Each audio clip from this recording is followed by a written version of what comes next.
Let's go now to Mike Kelly, who's the co-convener of Labor Friends of Israel. He's also a former Labor minister. Joins us live from Canberra. Good to talk to you again, Mike.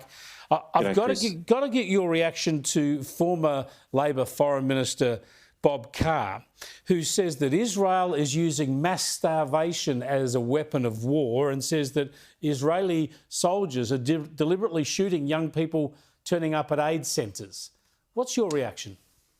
Well, you know, Bob Carr's not an expert on the laws of armed conflict, and there are very few people who are.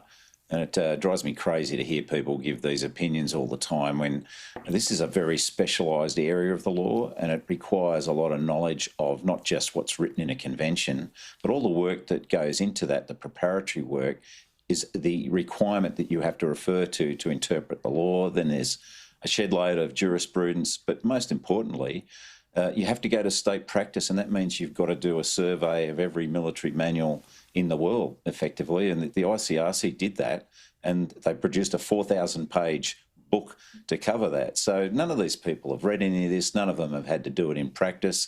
Your basic military commander in the West will have more knowledge of this stuff than some of the so-called academics that I've heard comment on it. I should point out, of course, you're a military lawyer who has served with the Australian Defence Force in Iraq and elsewhere as a lawyer, so you know this stuff intimately. But just by the inference of what he's saying, the actions he's not just inferring, he's claiming that Israel is using mass starvation as a weapon of war and that it's shooting innocent civilians. So what's your reaction to that? Is there any fact to back up such claims? No, he's not an investigator. He's not on the ground. He doesn't know what's going on. Nobody who's not on the ground will be able to make judgments about this. The Israeli system is incredibly robust in its abilities to investigate claims and allegations, and it is doing that, as we have had to do in the past. And certainly allegations, if they are borne out, as we have done, then action gets taken. But, the bottom line is that there's a system we can trust there. There's no question that it's robust. It's independent of the military command structure, independent of the political process. And as I say, these investigations are underway and end to any allegation that's made. But the bottom line here is, as Susan Lee and others have pointed out, Israel's fighting a war against a terrorist organisation that respects none of that, and of course is using the civilian population as a weapon. And the propaganda opportunities that they get out of that have been exploited mercilessly, and we've seen so much clueless and credulous response by media outlets and politicians who've just been completely sucked in by this stuff.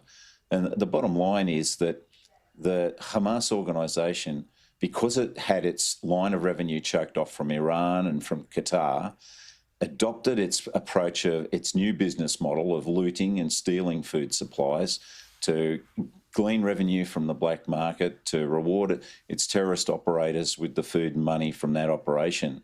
Israel was desperately trying to choke off that business model by establishing a new humanitarian relief distribution system. And of course, Hamas responded by terrorising anybody who tried to take advantage of that.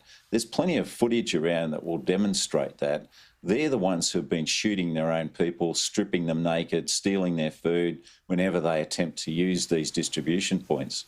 So obviously Israel's got to learn the lesson from that securing the egress and ingress routes from those food distribution points is also going to have to be part of the equation.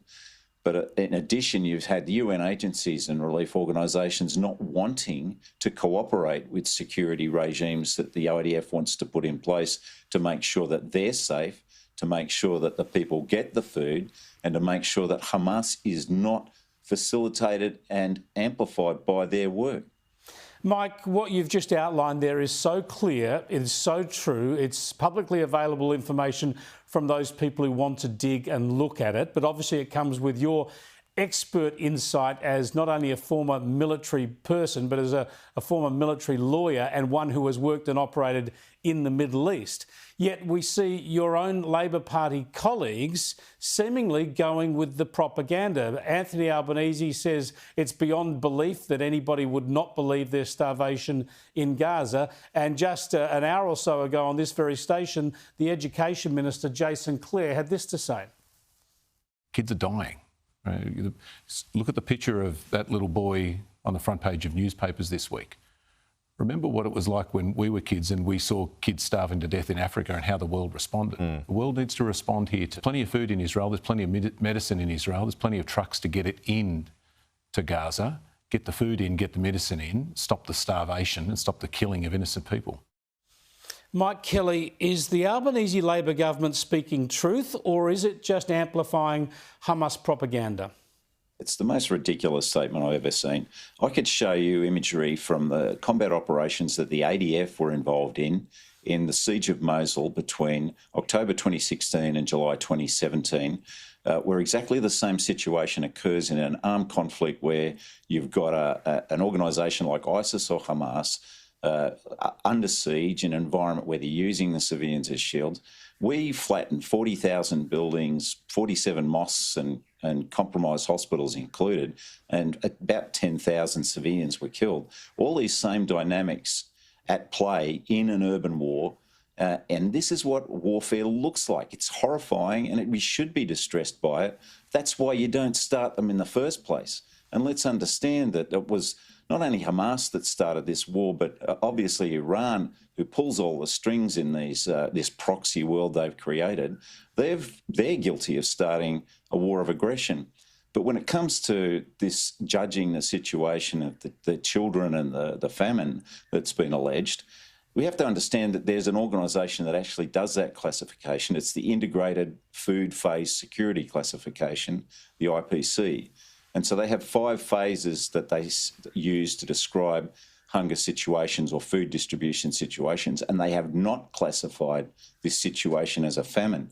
And when Jason Clare talks about famine in Africa, well, there is one going on right now. There's a war going on in Sudan, and this organisation, the IPC, has classified North Darfur as a famine situation, which is man-made, and there are certainly lots of grounds for investigating a genocide there. But it certainly doesn't apply to Gaza. Now, this propaganda that's leading to more pressure on Israel is coming from countries much closer to the action and more significant in this debate than Australia, the UK, from Europe, France, of course. Even Donald Trump has bought into it now. What needs to happen next in terms of international diplomacy to get the right outcome here? Look, as you pointed out, Chris, there are 2 participants in this conflict. You never hear mention of the party that instigated the conflict in the first place, Hamas.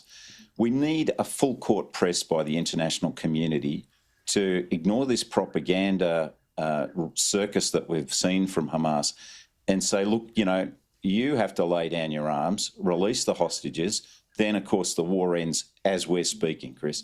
Yep. They have to make that point over and over again, and then they have to adopt measures that put pressure on all of those who support Hamas and all the financial regimes that prop up all the players in Hamas that made so much money out of all this, living in luxury in different parts of the region and the world, and pressure on Iran, particularly, really strong pressure to make sure that we're sending the message, we understand the role you play in all this. You need to switch off your proxy here. And we can start the process then of reconstructing and working out the ways forward into the future. But as the Prime Minister said, that can't include Hamas. So my next question is, if it can't, well, have you got any ideas about how to get rid of them? Let's understand here that if we don't want Hamas as an equation, and certainly the Palestinian Authority doesn't, the President, Mahmoud Abbas, referred to Hamas as sons of dogs and blamed all of this on them, and so have many others in the region. So you've got to get rid of them. Yep, Hamas is the problem. Thanks so much for joining us, Mike. I really appreciate it. Thanks for your expert analysis. Mike Kelly there, the former Labor Minister. Just let me point this out, right? What Anthony Albanese is doing with our foreign policy in the Middle East now is disgusting. The fact that there are other lefties around the world doing the same thing doesn't excuse him. He's demonising Israel based on Hamas-fuelled propaganda. He's listening to the Greens, to the Teals, to all sorts of ferals in his own electorate instead of sticking to the facts and looking at what needs to happen. Now, Mike Kelly is a former soldier for this country. He's a military lawyer. He's a former federal Labor Defence Minister. He's served in the Middle East. As you just saw, he's still very connected to the international information and insights into what's going on. Albo needs to just take half an hour out of his day and catch up with Mike Kelly and talk about these issues instead of listening to the ferals. Get some facts and some expertise into his daily diet from Mike Kelly, who lives in Canberra. Albo can catch up with him anytime. A former Labor Defence Minister speaking sense while the rest of the Labor Party is running around demonising Israel.